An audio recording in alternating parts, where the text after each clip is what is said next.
I always wanted to dance to that music, but anyways, my name is Matt Perez. We're here in rHatchery.live today with my partner Jose Leal and Dawna Jones, and I've known Dawna for a long time. She's a really good person, and she's into professional. She started as a professional facilitator, and but it's more into finding breakthroughs with people now, and it comes from a lot of experience, and so teaching adaptability opportunities and stuff like that, and finding those breakthroughs that that people don't know they want. So with that, I'll leave it up to Donna to explain what she does, a little bit about her business, and then about 10, 15 minutes into it, we'll try to see how that couples with the craziness that we came up with, the radical and all that stuff. Okay? Thank you. You'd like me to start, or Jose, do you want to? No, frame it? the only thing I throw in there is I personally love the personal stories. So as much as you feel comfortable sharing, I think that's right. important because we want to understand you, not just what you do, but who you are. And I think that's key. Thank you. Well, I mean, to me, the key question is, who do you become through the experiences you've had in life? And that was sort of a question that I asked myself every time I had a setback, and there were a lot of them. And I realized there was a lot of them because I thought differently. Now, I didn't get that initially at all. I just thought the same as everyone else. So I thought I would look at things and I think, well, this is obvious. Let's just do it that way. And in this case, I'm referring to really adapting, business thinking, adapting to fit the context we're in, because for a long time, business thinking was very linear, still is very linear analytical. If we do this, this will happen. Very predictable, very controlled, engineer outcomes, all of those things.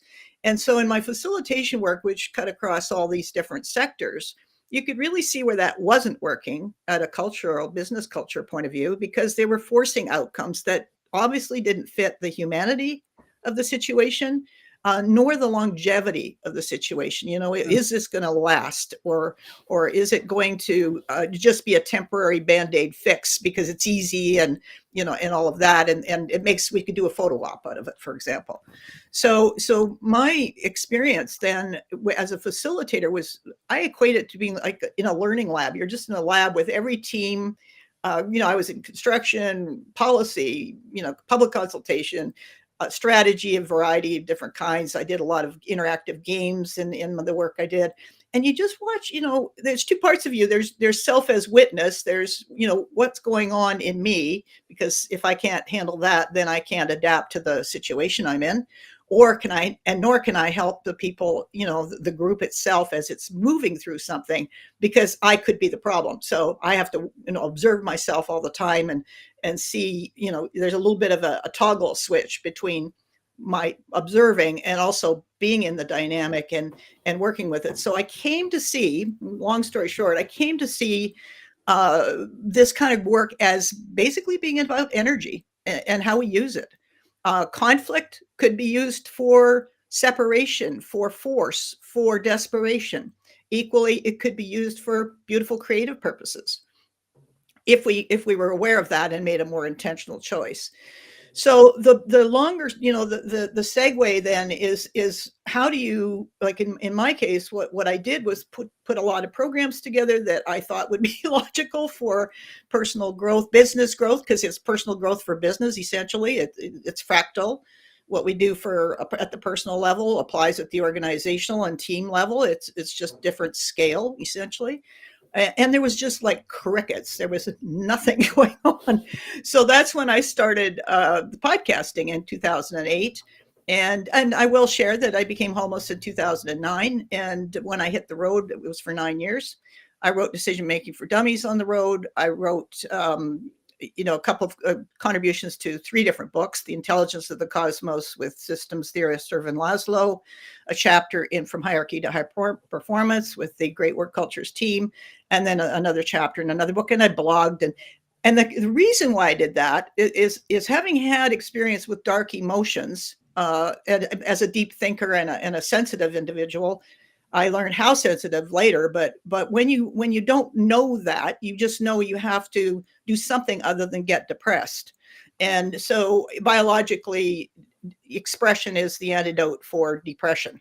And when I figured that out, I thought, okay, I can just write, write, produce, create, and that will solve two problems at once. First, it gets me feeling like I'm making a contribution and providing some value, and it also prevents me from sliding down that dark, slippery slope.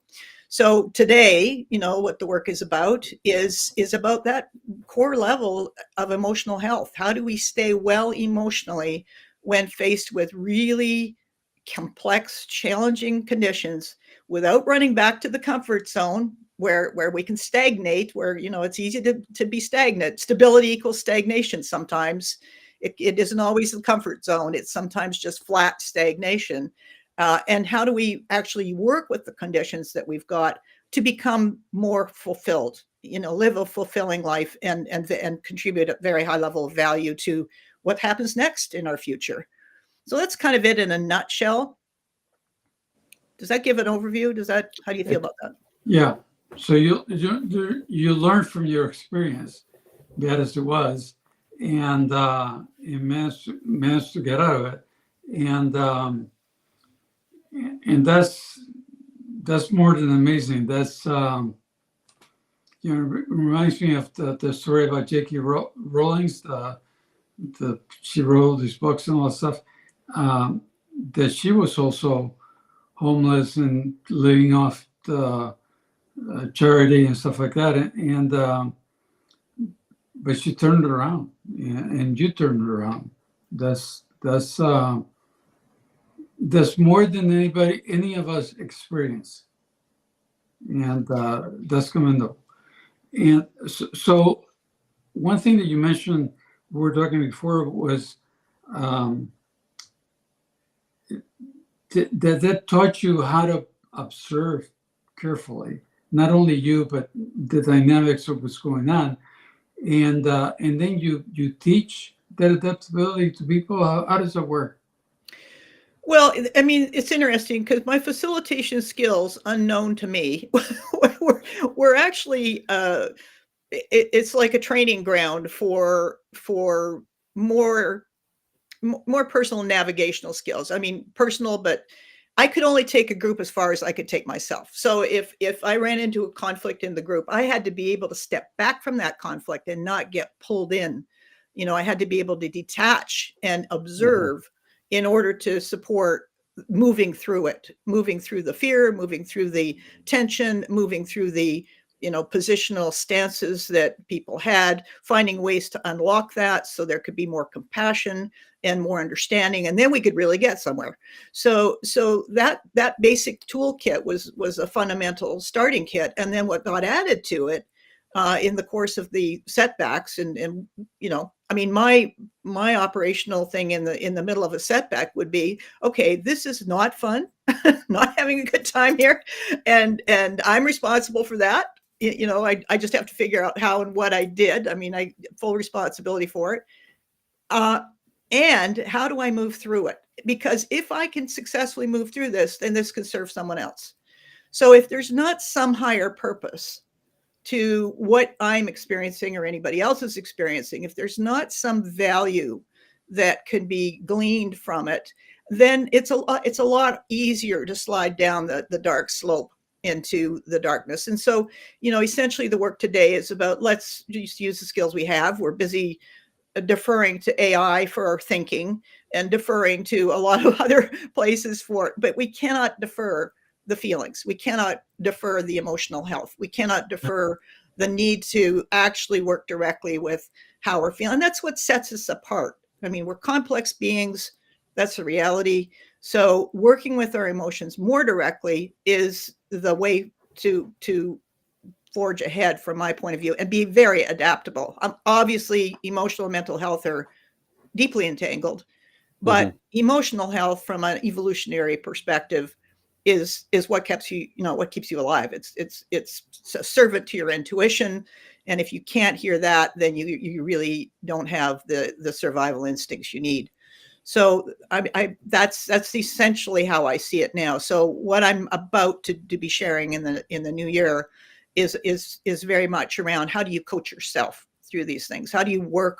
It's developing a much higher level of self-awareness, but also contextual awareness, because certain contexts, like the ones we're in, are perfect training grounds for doing things differently. They're perfect training grounds for trying something else instead of falling back into the old habits. And to be honest, that doesn't matter whether it's a personal thing or an organizational thing.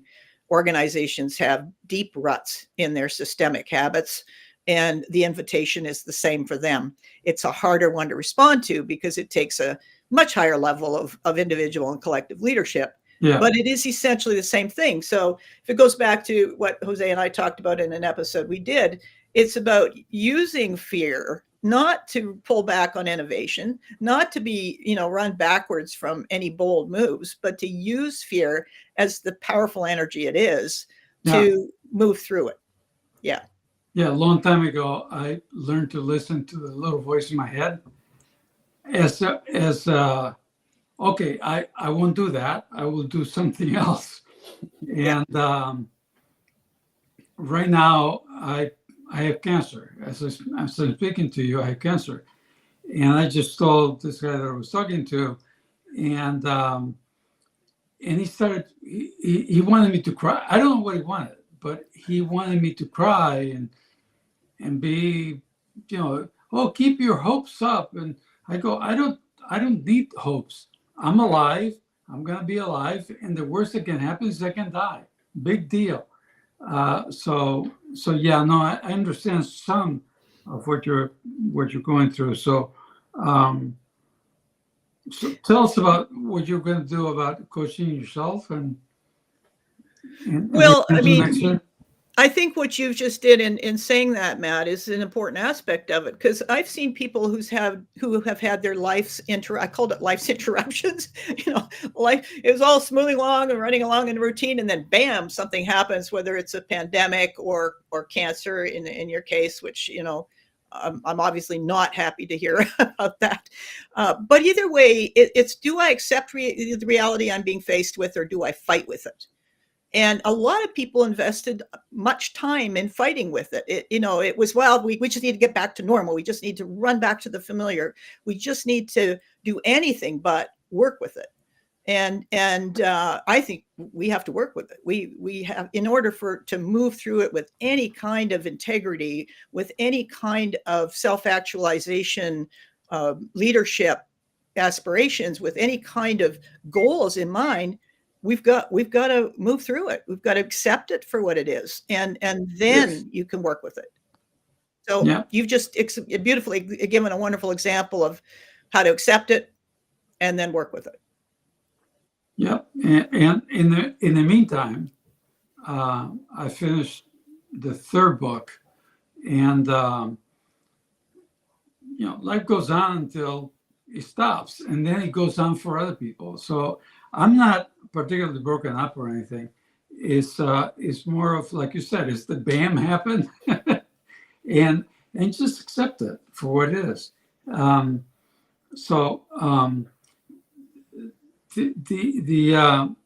at the 15-minute mark. So do you understand radical and where we're coming from and all that stuff? Well, if it's the same conversation that Jose and I had some time ago on radical purpose on my episode, on my podcast, yes. Yeah. Well, this goes beyond the purpose of the individual.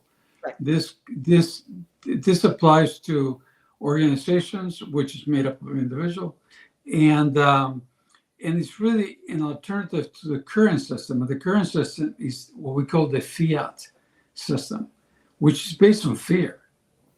It's strictly based on fear. Move that box from there to here to there. Why? Because I say so, or else. Yeah. Okay. Yeah. And you may say it with a nice face, oh, because I say so. You may adorn it as you want to, but It's the fear of losing your livelihood. It's the fear of ending homeless. It's the fear of I'm going to lose the familiar. I'm going to lose the stuff that I'm used to, and it's that fear that I hold over you. So, and that's the whole system. Everything that's happening, it revolves around that. And so we came up with it's an alternative, which is based on a very simple foundation, either 3 or 5 things, depending on your count, and that's that. The rest of the richness of it comes out of people. So, but it gives you a foundation not to fall back. That would help you not to fall back. If you choose not to, if at the end you choose to go back, then hey, you go back. But it gives you the tools to not go back. And from purpose and stuff like that, we picked up other tools as well. So we get to introduce each other. I hate to use the word correctly, but correctly. Yeah. And in order to help each other. If I could jump in here, because what you described, Dawna, the work of communicating with people and teams and doing the facilitating that often isn't well done because we don't listen enough. We're always so busy trying to fix, trying to do, being fearful and everything else. My question to you as it relates to radical, as Matt just pointed out, is that for us, the reason we called it radical is everything we do in work has a root in us. It's rooted in ourselves. Every effort we've made, every intention we have, every behavior we do is rooted in us.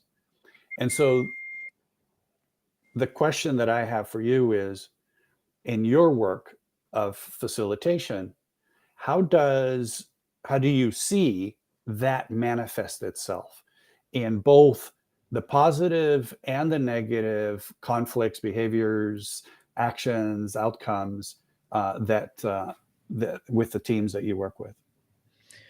Well, that's a big question. It's a huge question. So I'll have a shot. I mean, as I mentioned, when I was in the room facilitating, I would notice that I was getting intuitive hits. I was getting visuals coming from the group. And it would be almost like they'd hit a certain point and then they'd stop. And there wasn't, there was something blocking them. And it wasn't until I kind of started perceiving more deeply, just saying, okay, what's going on here? What's behind that? And it could be anything from, gee, we love coming up with generating actions, but none of us want to do any of this stuff, which was the stuck point. Or it could be there's a process in place, nobody's paid attention to it, and it's still blocking things. So, one of my favorite examples was I was at a sales event one time, and I'm terrible at sales, so I went there to hopefully have some of it rub off on me. And I was talking to somebody, and they said, if I do nothing today, I make 1 cent more than I did last year. And they've just revamped the whole sales process.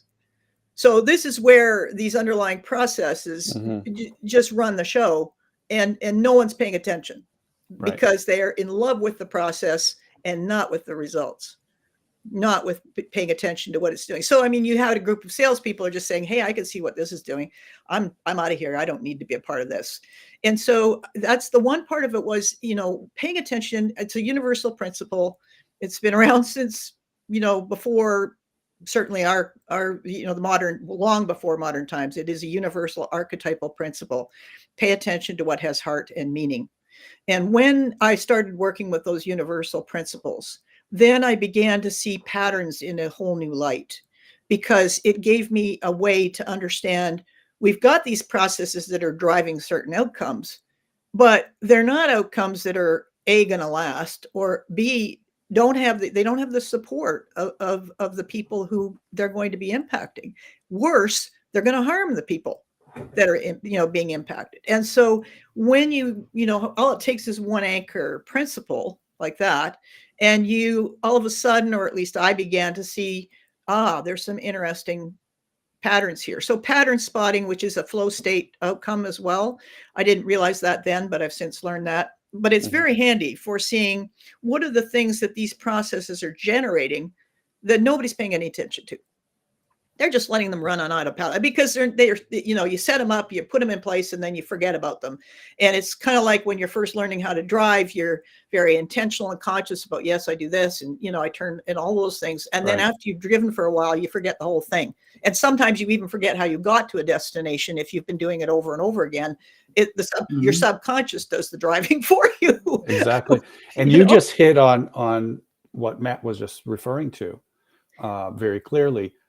Meaning, right? You talked about, it's about the meaning, right? Yeah. And for us, there's another. You talked about impact, which of course it's also about, because you need to focus on what it is that is the outcome of what's happening, right? Because if you don't focus on the outcome, then you end up going through the motions simply for the sake of having a system continue itself, not because you know what the outcome is. But the other that we speak to is belonging. Right. Because when we're together, if we're not paying attention not only to the meaning, but also to the belonging, then again, our focus is on the system and not on each other, not on ourselves, not on each other. Yeah. Yeah. And so your focus that you've just mentioned about how we're so fixated on letting the system do its thing that we don't pay attention to ourselves or each other, or the meaning that we are supposedly making, and maybe not, right? Well, exactly. And I mean, can I answer a question I see Sam posting there? Sure. Yeah, Sam's got a question about pattern spotting versus unintended consequences. Pattern spotting, to me, in my experience, is that place where things are just being done over and over and over again, and it's a habit, essentially. It's a habit that's been formed. So when I wrote Decision Making for Dummies, I went down, was wandering around because I could, and I went down and I met with a consultant who'd spent about 1,000 hours in organizations, and he said, I could tell in 15 minutes what this company is going to do next because their decisions have a pattern, and this is what it is. Similarly, there's risk aversion patterns that you can see in more conventional companies who are afraid of loss. So, and I mean, psychologically, all humans are, but companies have the same fractal pattern as well. They be fear loss the more established they get. So that's what I mean by pattern spotting. Unintended consequences is you make a decision, you consider impact. And I think what humans are really good at is we're good at saying, well, if we do this, then this will happen. So that's direct impact. What we're terrible at is, and fair enough, because it's complex, but what we're not particularly good at is observing the unintended consequences. And when we do observe them, we're starting to move into systems thinking. We're starting to see the complexity in the environment we're in. And that is, I think, very exciting because it helps us see, using a much wider lens. You can't be, if you spot those things, if you say, that's an unintended consequence, it could be negative, it could be positive, it could be neither. It could just be whatever it happens to be, but it is the place where you think, didn't expect that to happen. Let's watch and see what else emerges, because now we're starting to talk about emergent results in any given system. So I hope that helps answer Sam's great question. Thank you for that. Yeah, I hope that helps answer it. So happens that Sam is a friend from high school. Oh, look at that. I love it. That's fantastic. Thank you for joining us, Sam, and for your question. You know what you just said, Dawna, reminds me of this doctor. It was John Gottman, who he could tell when a couple comes in. He was a couples therapist researcher, and a couple would come in and he'd ask one question they would look at each other in a certain way and he'd go, yeah, they're about to get divorced. 90% accuracy. Yeah. Yeah. Just because he could read the patterns. Right. And the Yeah. pattern he then described, as you said, you feel the pattern first and then you describe it later. Yeah. The pattern he then described was they had lost respect for each other. Mm-hmm. Yeah. And I think that happens in our workplace as well. And I think that's the belonging piece, right? Where we start to focus so much on getting it done and on the system that we lose sight of the fact that we're picking up patterns from each other and we're not listening. Right. That's beautifully said. I mean, I have this thing called signals and cues. That's, as a facilitator, any environment I'm going into. And I mean, bear in mind, I don't have to be in a formal facilitation role. I just am a nerd about observing these things. So I'll be going into any particular environment and I'm looking for signals and cues. What are the signals that give me a cue as to what's going on? And my optimum visual for adaptability is a murmuration. The sandpipers do it, and they're always paying attention to these subtleties. And yet I've never seen one, like if you look at how we describe that, it's like don't hit anyone would be the fourth step in the sequence. And like they're flying it, so it's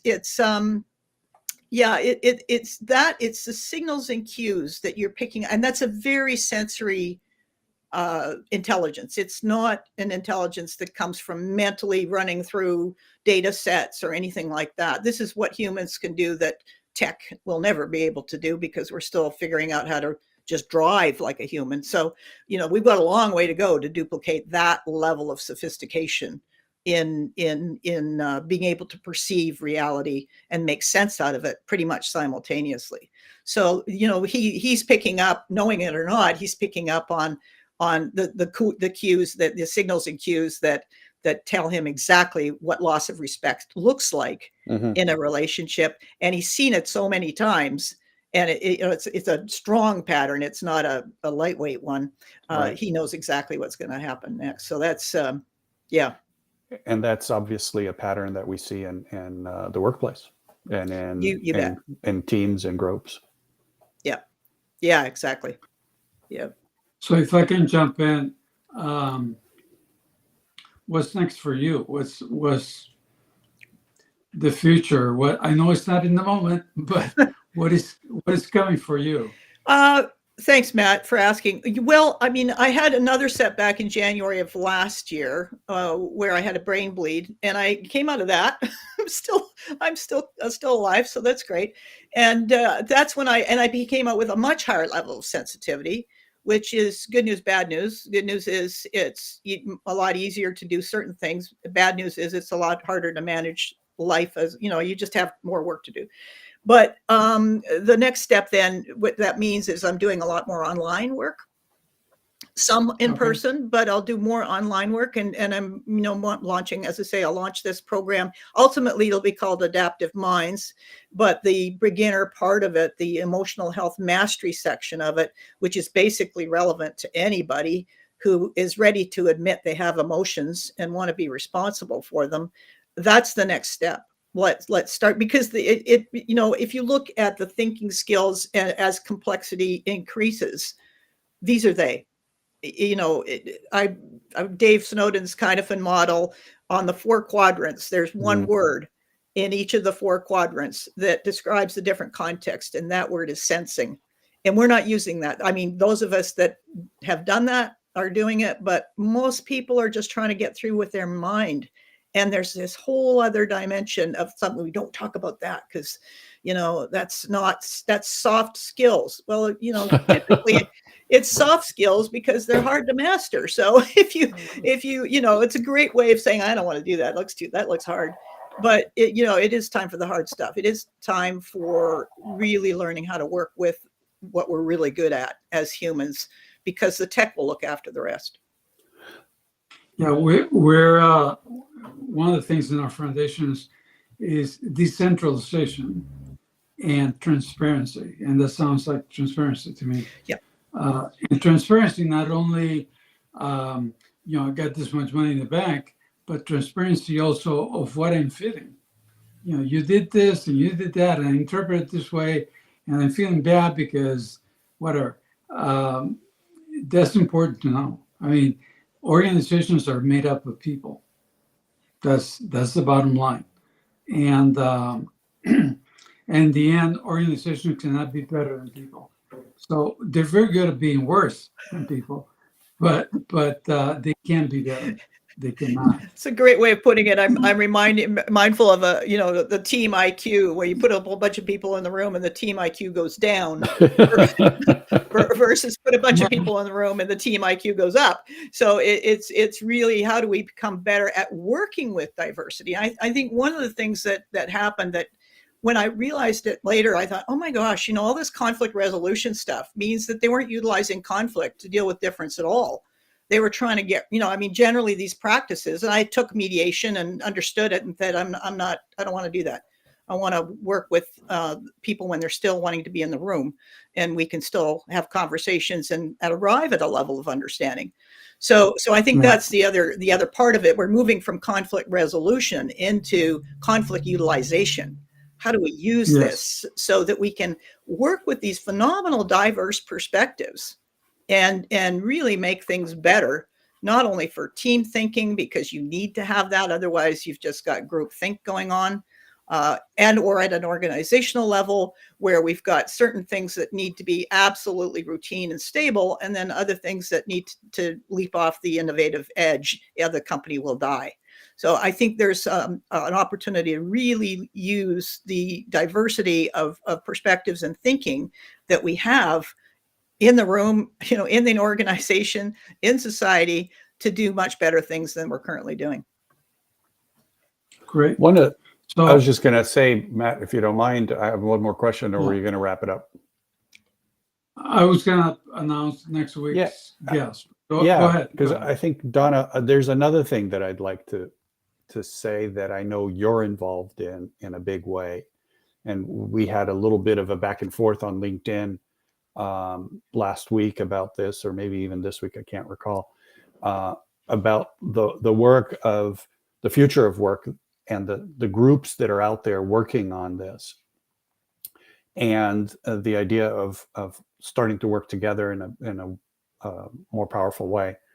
And I loved the fact that you suggested some folks pay attention to that conversation, but also the questions you posed. And maybe you can speak to that a little bit, and what your thoughts are about the idea of how are you seeing the need, not necessarily how it's going to happen, but what do you see as the need of different groups working together in this emerging way of working that isn't the current way of working?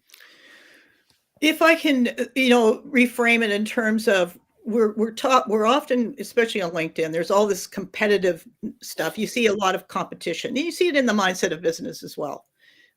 Competition can be used to advantage if it's used to collaborate, if it's used for, looking like using it, setting it up as a constraint, but for a higher goal, for a higher purpose, a much higher purpose. So in terms of going back now to the question, I can't remember what I asked on LinkedIn at all, but I do know that everyone is coming at it through a different lens. And I don't think we need anything organized at all. I think what we do need to know is who's doing what and what are the strengths of that, because there's some synergies there that could quite organically be combined.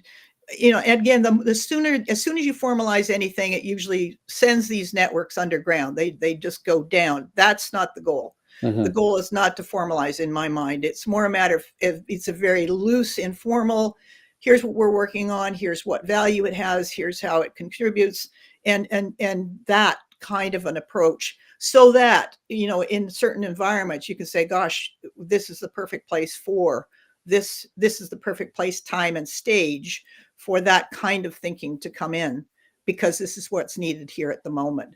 So I think, the diversity of thought that we are blessed with in terms of the complexity of being human is not being used to the extent it can be. I mean, to a fair amount, I think there's been some delegation of thinking to somewhere else. I mean, whether it's AI or just some, the government needs to do that because they're the grown-ups and they're supposed to make these sound decisions, and they're not equipped for it either. I mean, from a even less so.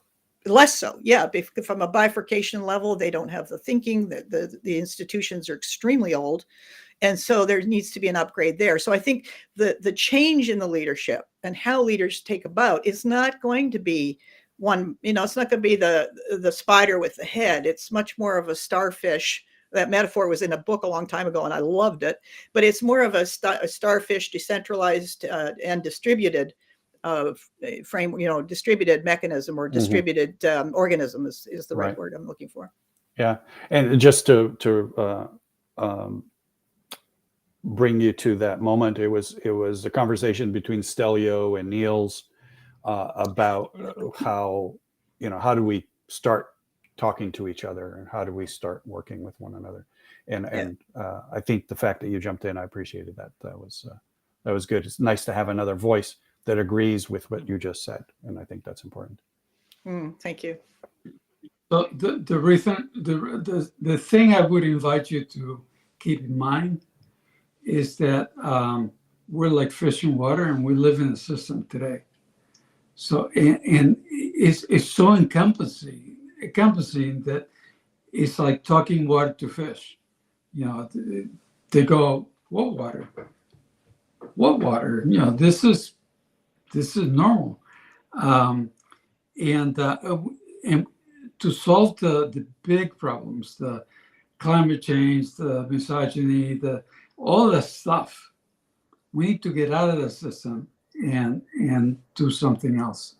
And it's going to be a lot of work.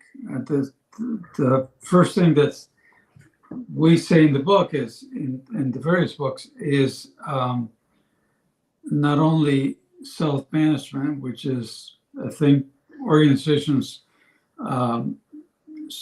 there's a lot of striving for that today. There's a lot of talk about it. There's a couple of books out there.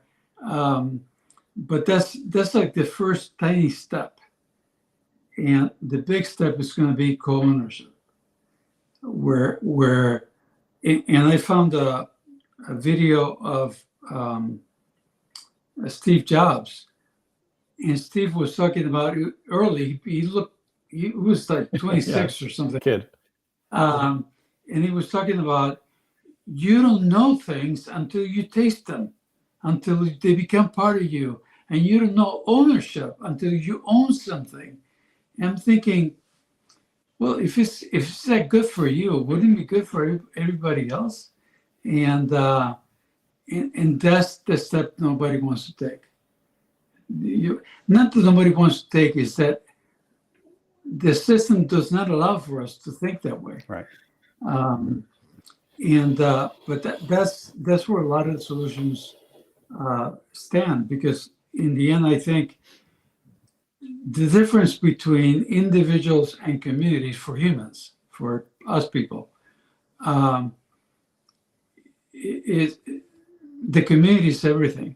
You find meaning in a certain community, you find certain different meaning in a certain other community, and that's what needs to change, is a group of people, a community, or something like that. So anyways, that's what I invite you to do, is keep that in mind. But I love the work that you're doing and how you're progressing in terms of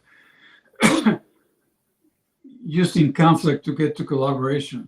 That was, when you said that, I went, I'm in love, because that's our thing. Is collaboration is what counts.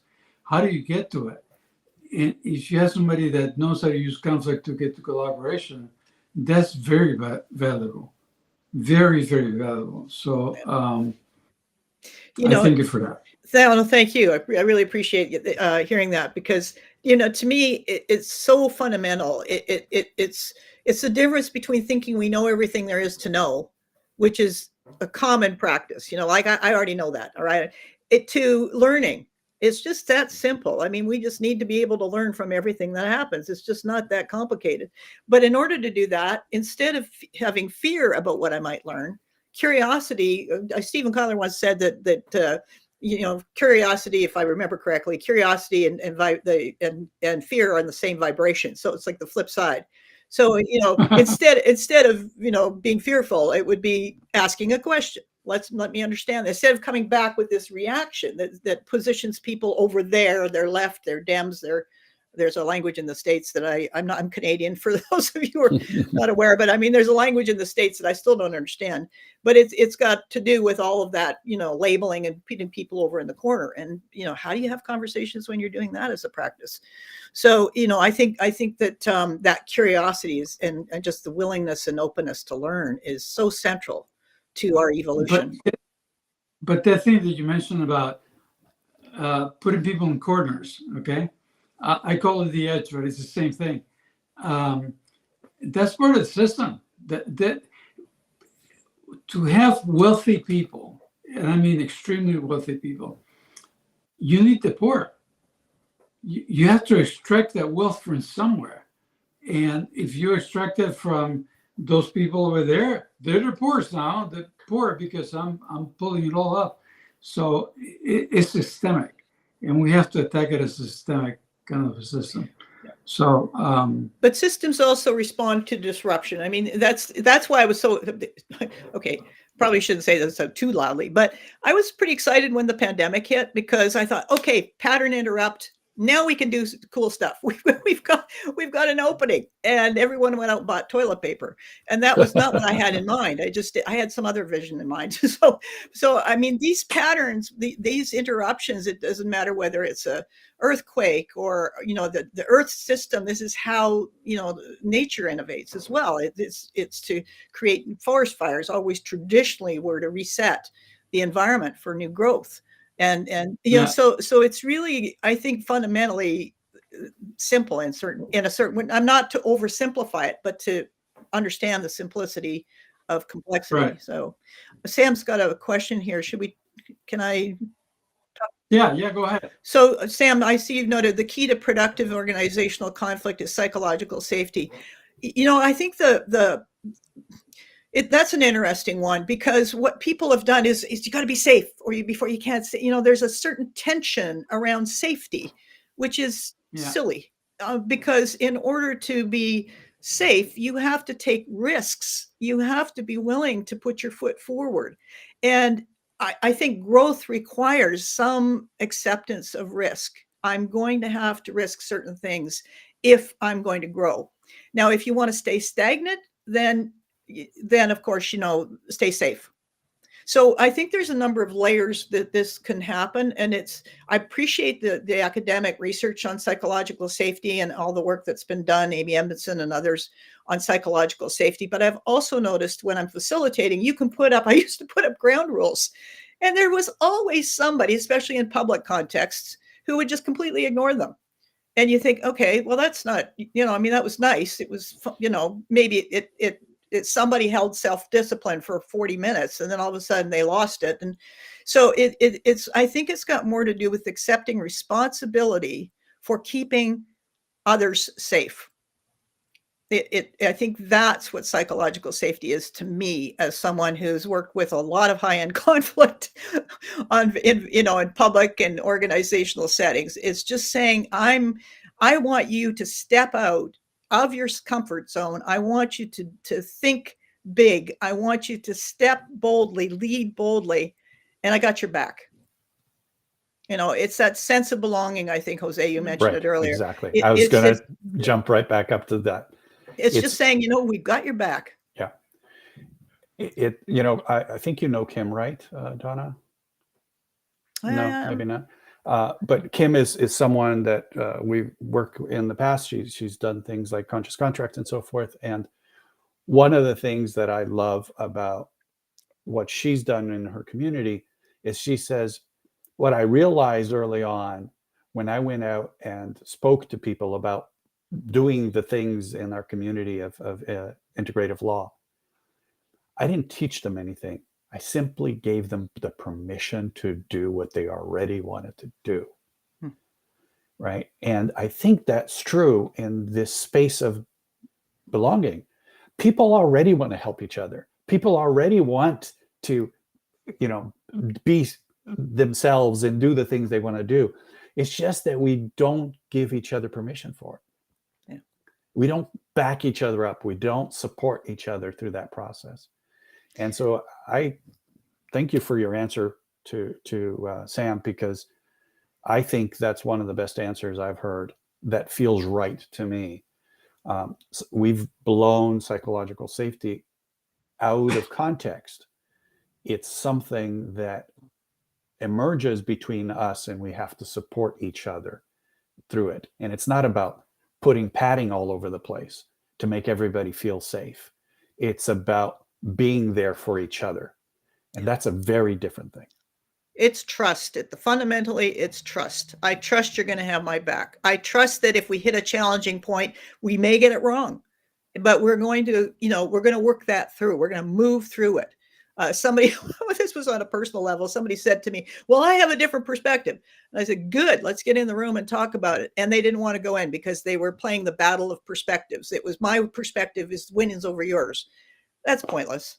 If we're really going to do this adapt to the conditions that we're in and do it well, we have to be able to listen, grok, feel someone else's perspective, and everyone needs to be responsible for it. There's just a whole lot of that's not happening as well, that I think is pretty fundamental to leadership at any level, personal right through to the much wider level. Well, there's another aspect to safety. There's a thing of, if I'm in a group of equals, then I have to be able to say something and say it and become vulnerable to the rest of the crowd.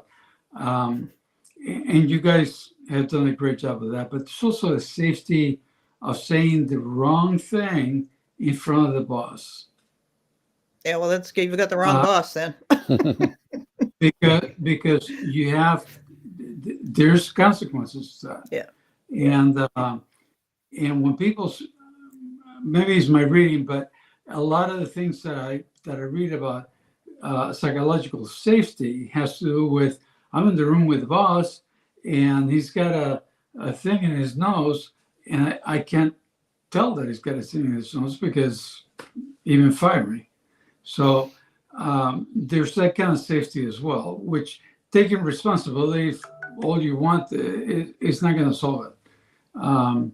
So we have to consider that part of it as well. Yeah, no, I really hear that point well, because we've had facilitations where the group works it all through, that they spend it, and the boss walks in at the end of the day and said, well, you didn't give the answer that I wanted, so come back in tomorrow and do it for 2 more days until you give me what I want. It's like, oh, come on. Yeah. So this is what I call there's a lot of emotionally immature people in authority.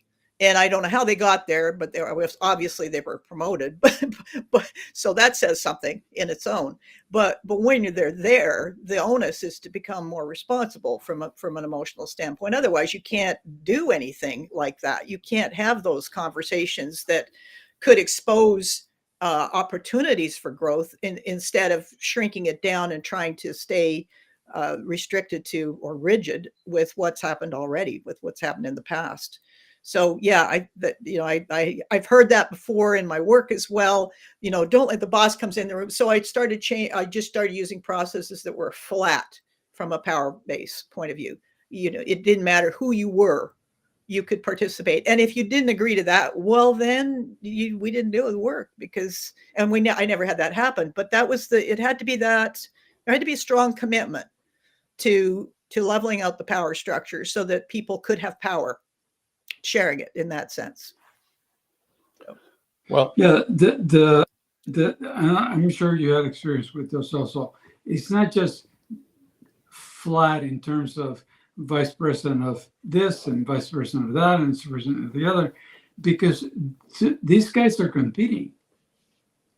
They want to replace the boss when the boss dies or goes away or whatever. So they're competing. So if I say something in front of that guy over there, it may come back and bite me. So I'm so glad you raised this, because this is the competition at its worst. It's competition driven by what's in it for me, versus competition that is focused on how can we achieve something bigger together than we can by doing it alone. This is where That's collaboration. this is where radical purpose comes in, because if you don't have something big to go for, then you're just competing to be in control versus contributing toward achieving something bigger. So it's a complete, what we're describing here is a different focus. It's more of a shared focus on achieving something bigger, instead of all the motivations being driven by, I'm the finest, I'm the best, I'm the boss, I'm in control. I mean, that's just nonsense. It's over that part. We really have to be in control of ourselves so that we can work at achieving something much larger, more radical, from a purpose point of view, purpose-driven point of view. There you go. Now that's a great last word from Dawna. Okay, so I'm going to announce that next week we have Alicia Medina, co-founder of Future of Organizing. Oh, there she is. Moving into the future with distributed powers. And I don't know if that's in English or Spanish. It'll be in English. You know? In English, okay. And so we'll find out what moving into the future with distributed powers means from Alicia. Okay? That's next week. And I really appreciate, I really like you. Thank you. I really like Dawna. She's, I don't know, she's inspiring or something. But knowing that you went through this period of being homeless or whatever, moving around, gives me more respect for everything you've done. Thank you. So, yeah, I really enjoy this, and as you were talking, I thought maybe the next book should be with her, because what I'm planning to do is take some topics from the current books and expanding into standalone books, and one in particular is up your skill set. So I'd love it. Okay, Let's talk about that. That'd be Awesome. fun. All right. Yeah. Thank you. Thank you both. Thank you, Dawna. Thank you very much.